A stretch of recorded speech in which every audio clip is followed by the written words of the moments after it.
오늘 우리가 함께 볼 말씀은 신명기 21장 15절에서 23절까지의 말씀입니다. 신명기 21장 15절에서 23절까지의 말씀을 한 절씩 교독하며 말씀을 보겠습니다.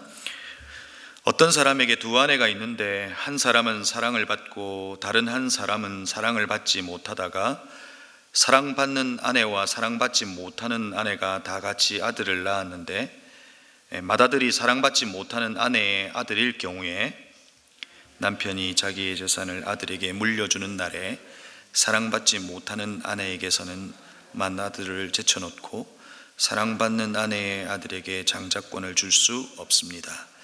반드시 사랑받지 못하는 아내의 아들을 맏아들로 인정하고 자기의 모든 재산에서 두 몫을 그에게 주어야 합니다. 그 아들은 정력의 첫 열매이기 때문에 맏아들의 권리가 그에게 있는 것입니다. 어떤 사람에게 아버지의 말이나 어머니의 말을 전혀 듣지 않고 반항만 하며 고집이 세어서 아무리 타일러도 듣지 않는 아들이 있거든 그 부모는 그 아들을 붙잡아 그 성읍의 장로들이 있는 성문의 회관으로 데리고 가서 그 성읍의 장로들에게 우리의 아들이 반항만 하고 고집이 세어서 우리의 말을 전혀 듣지 않습니다. 방탕한 데다가 술만 마십니다 하고 호소하십시오. 그러면 그 성읍의 모든 사람이 그를 돌로 쳐서 죽일 것입니다. 이렇게 하여서 당신들 가운데서 악을 뿌리 뽑아야 합니다. 그래야만 온 이스라엘이 그 일을 듣고 두려워할 것입니다. 죽을 죄를 지어서 죄형된 사람의 죽음은 나무에 매달아 두어야 합니다. 함께 읽겠습니다. 그러나 당신들은 그 죽음을 나무에 매달아 둔 채로 밤을 지내지 말고 그날로 묻으십시오. 나무에 달린 사람은 하나님께 저주를 받은 사람이기 때문입니다. 당신들은 주 당신들의 하나님이 당신들에게 유산으로 준 땅을 더럽혀서는 안 됩니다. 아멘. 6월의 첫날 새벽기도에 오신 여러분을 환영합니다. 우리의 삶의 시작을 하나님께 올려드리는 여러분의 삶을 축복합니다. 또 새벽에 나와 기도하고 이 시간 내 삶의 주도권을 하나님께로 이양하는, 그리하여 하나님의 역사를 매일의 삶에 경험하는 여러분 모두의 삶이 되기를 소망합니다. 계속해서 우리는 생애 끝자락에 이스라엘을 향한 모세의 설교를 함께 듣고 있습니다. 어제와 또 오늘의 본문을 묵상하면서 마음에 툭 튀어나오는 한마디의 말이 있었습니다. TMI는 Too Much Information이라고 하는 요즘 사람들이 쓰는 말입니다. 뭘 이런 걸 다 이야기해 주어야 하나 하는 것이었습니다. 오늘 말씀도 두 아내가 있고 그리고 편애를 합니다. 그 아들에게서 아들이 낳는데 그 아들의 장자권과 상속권을 어떻게 하나 하는 것입니다. 아니, 두 아내가 있는 것도 사실 그 당시에 법으로 볼 때 드물 것인데 이런 것까지 법으로 만들어야 하나 하는 생각이 들었기 때문에 좀 너무 과하다 이런 생각을 하게 된 겁니다. 그런데 여러분, 왜 이렇게 다양한 주제로 법을 만들었어야 할까를 한번 생각해 보자는 겁니다. 모세는 한 사람 한 사람의 생존에 관심을 가졌다는 겁니다. 가나안에 정착하여 살아갈 때 수많은 일들과 인간관계 속에서 벌어지는 일들이 분명히 있을 겁니다. 그 한 사람 한 사람을 생각하면서 그 한 사람 한 사람이 살아가는 이 공동체와 사회 속에서 차별과 부당한 대우를 받으며 살지 않도록 이 법률로 정해둔 겁니다. 어젯밤에 제가 집에 들어갔더니 갑자기 저희 딸이 아빠에게 묻습니다. 아빠, 만약에 아빠의 사익감을 데리고 왔는데, 그러니까 자기가 남자친구를 데리고 왔는데 이렇게 말하지 않고, 아빠, 만약에 아빠의 사익감을 데리고 왔는데 제가 너무 좋아하고 마음에 들어 하는데 만약에 빚이 15억이면 어떻게 하실 건가요? 이렇게 묻더라고요. 갑작스러운 질문에 당황하면서 야, 아빠가 15억 다 갚아줄게, 네가 좋아하면 되지, 이렇게는 말했습니다. 없으면서도. 그러면서도 마음속으로는 야, 그건 안 되지 라고 생각하고 있더라고요. 여러분, 이처럼 우리의 삶에는 그냥 가정하고 상상하는 수많은 일들이 있지만 상상하고 가정하는 일들이 실제 우리의 삶 속에서 일어나더라는 겁니다. 그와 같은 일들을 오늘 모세는 법률로 정하고 있는 거죠. 아마도 광야 40년을 보내면서 수많은 판결을 했을 겁니다. 그 수많은 이 일들 가운데 하나였을 수도 있을 겁니다. 오늘 본문의 첫 번째는 앞에서도 언급했듯이 아내가 둘입니다. 그리고 편애를 하고 있고 두 아들을 각각에 이제 낳았습니다. 그러면서 이 장자의 상속을 어떻게 해야 하느냐 하는 것이죠. 이것에 대한 법률의 해석은 이렇습니다. 첫 번째는 사랑받지 못하는 아내에게서 난 맏아들을 제쳐놓고 장자권을 줄 수 없다라고 분명히 말합니다. 두 번째는 아들을 맏아들로 인정하고 모든 재산의 두 몫을 상속해야 한다라고 말합니다.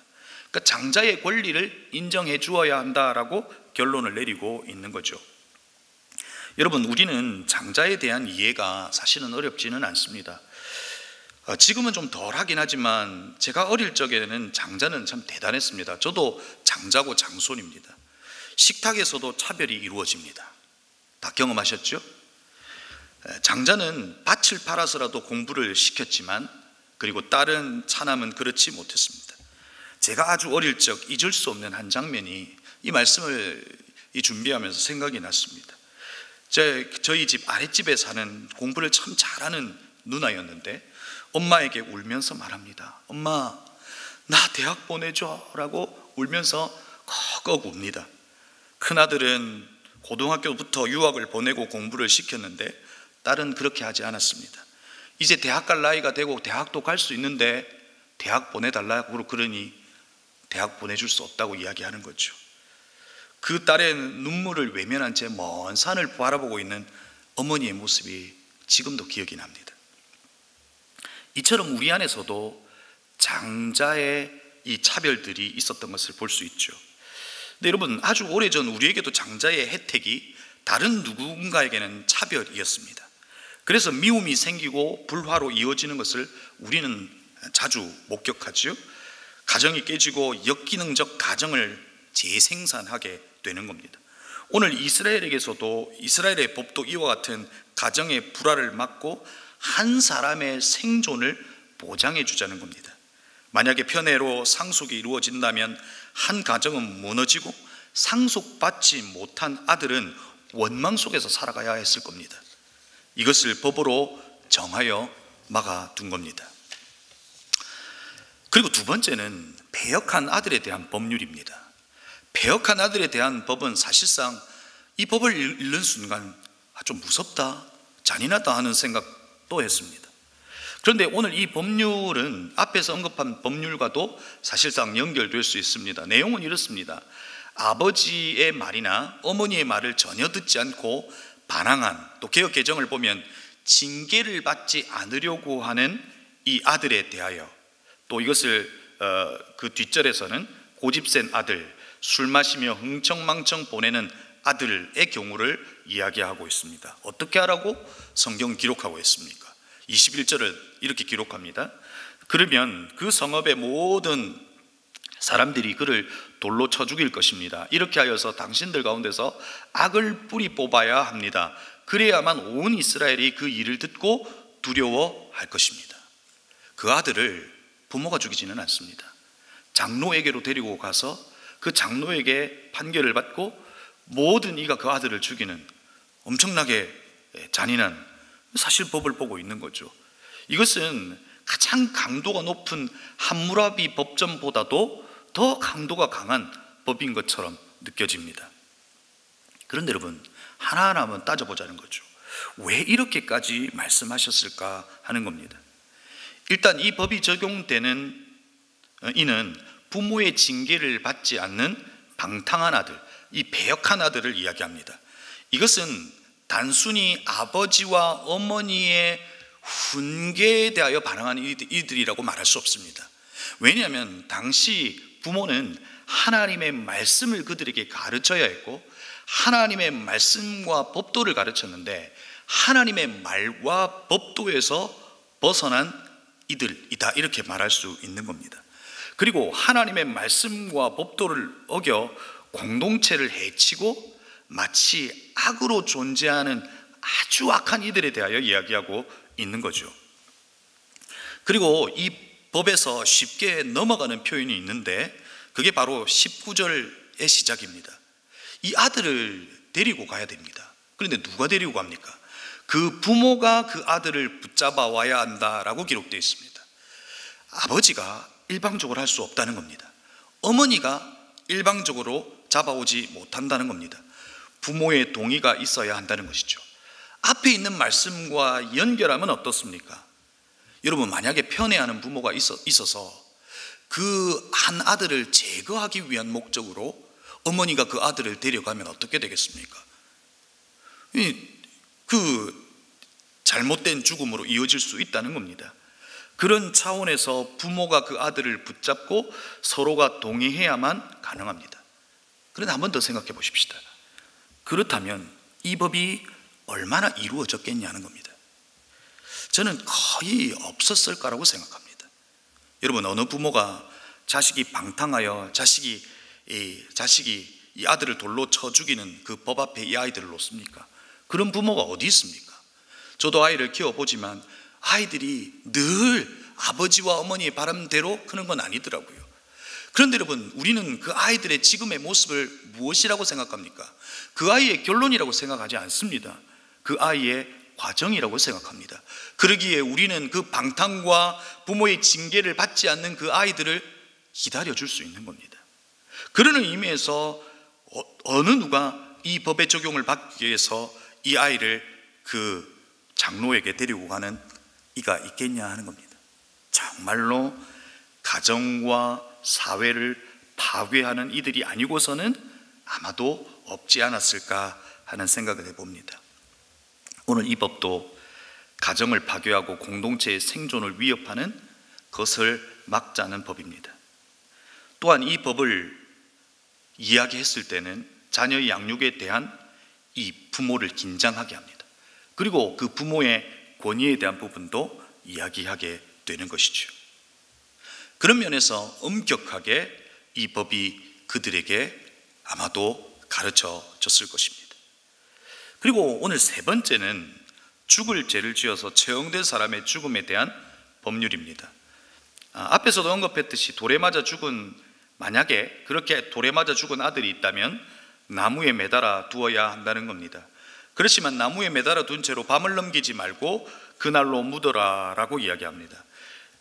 왜 그러냐면 시체를 만지는 것은 부정합니다. 시체를 나무에 매달아 그 죽음을 보며 죽음의 이유를 생각해 보라 라고 하는 의미도 있지만, 시체를 함부로 버리면 그 시체 때문에 부정하게 되고 그 땅 또한 부정하게 되기에 그것을 매달고 하루를 넘기지 말고 그 시체를 묻어라 라고 이야기합니다. 오늘 우리는 이 율법을 보면서 참 잔인하다 하는 생각을 합니다. 그럼에도 불구하고 오늘 우리가 이 말씀을 보면서 우리는 또한 떠올려야 되는 말씀이 있습니다. 바로 갈라디아서 3장 13절의 말씀입니다. 그리스도께서 우리를 위하여 저주를 받은 사람이 되심으로써 우리를 율법의 저주에서 속량해 주셨습니다. 기록된 바 나무에 달린 자는 모두 저주를 받은 자이다 하였기 때문입니다. 여러분, 오늘 우리는 처형된 이들의 죽음의 이 법률을 보면서 예수 그리스도의 죽음을 떠올려야 된다는 겁니다. 예수 그리스도의 그 비참하고 잔인한 죽음이 사실상 우리의 죽음이었고, 그리스도께서는 그 잔인하고 비참한 죽음 속에서 우리가 받아야 할 저주를 받아 그 죽음 속에서 우리를 속량하셨다는 겁니다.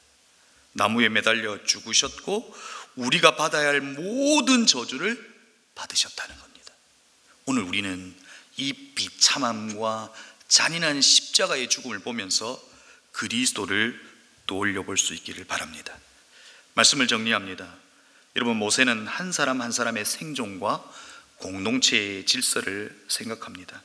이것이 법이 되고, 이 법은 사실상 위협이 아니라, 이 법이 적용되기를 바라는 마음이 아니라, 이 법은 한 사람을 살게 하고 공동체를 살게 하는 기준이 될 수 있습니다.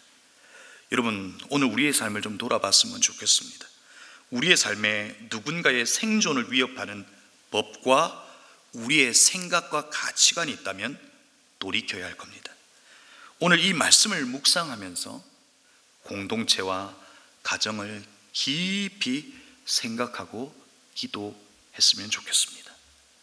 우리 안에 일어나는 수많은 일들 속에서 법이 그 일을 다스리시는 것이 아니라 하나님께서 우리의 가정을 다스리시고 우리의 가정과 공동체를 바꾸어내시는 그 하나님의 역사가 있게 해달라고 기억하고 기도하는 새벽이 되었으면 좋겠습니다. 우리 시간 합심으로 함께 기도했으면 좋겠습니다. 말씀을 기억하며 기도했으면 좋겠습니다. 모세가 우리에게 들려주는 이 말씀이 좀 잔인한 말씀이기도 하고 또 무섭기도 합니다. 그럼에도 불구하고 이 말씀을 통해서 한 사람 한 사람의 생존과 공동체를 지키고자 하는 것을 우리가 알게 됩니다. 오늘 이 말씀을 묵상하면서 하나님, 오늘 우리 또한 생존을 위협하는 법이 있는지, 우리의 생각 속에 누군가의 생명과 마음을 해치는 생각들이 있는지 돌아보게 하여 주옵소서. 두 번째로 기도할 것은 우리의 가정과 다음 세대를 위해서 기도했으면 좋겠습니다.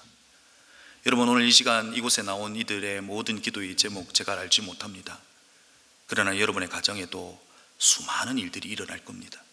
자녀들과 남편과 가정과 여러 인간관계 속에서 일어나는 수많은 일들이 있을 겁니다. 그럼에도 불구하고 여러분, 그것을 결론 짓지 않기를 바랍니다. 그것은 하나님의 뜻이 이루어지는 과정일 수 있기에 하나님께 모든 주권을 맡기고 하나님께서 그것이 법으로 다스리시는 것이 아니라 하나님의 말씀과 그리고 하나님의 인격과 인격으로 다스리시며 그것을 바꾸어내시는 하나님의 놀라운 일들이 우리의 가정 가운데, 우리의 다음 세대 가운데 있게 해달라고 기도했으면 좋겠습니다. 세 번째로, 교회를 위해서 기도해 주실 때에 특별히 예수 영전 모임을 위해서, 그리고 목장을 위해서, 그리고 목장 식구들을 위해서 간절히 기도해 주시고요, 또 여러분이 가져오신 기도의 제목으로 기도하고 돌아가시면 좋겠습니다. 기도하시겠습니다.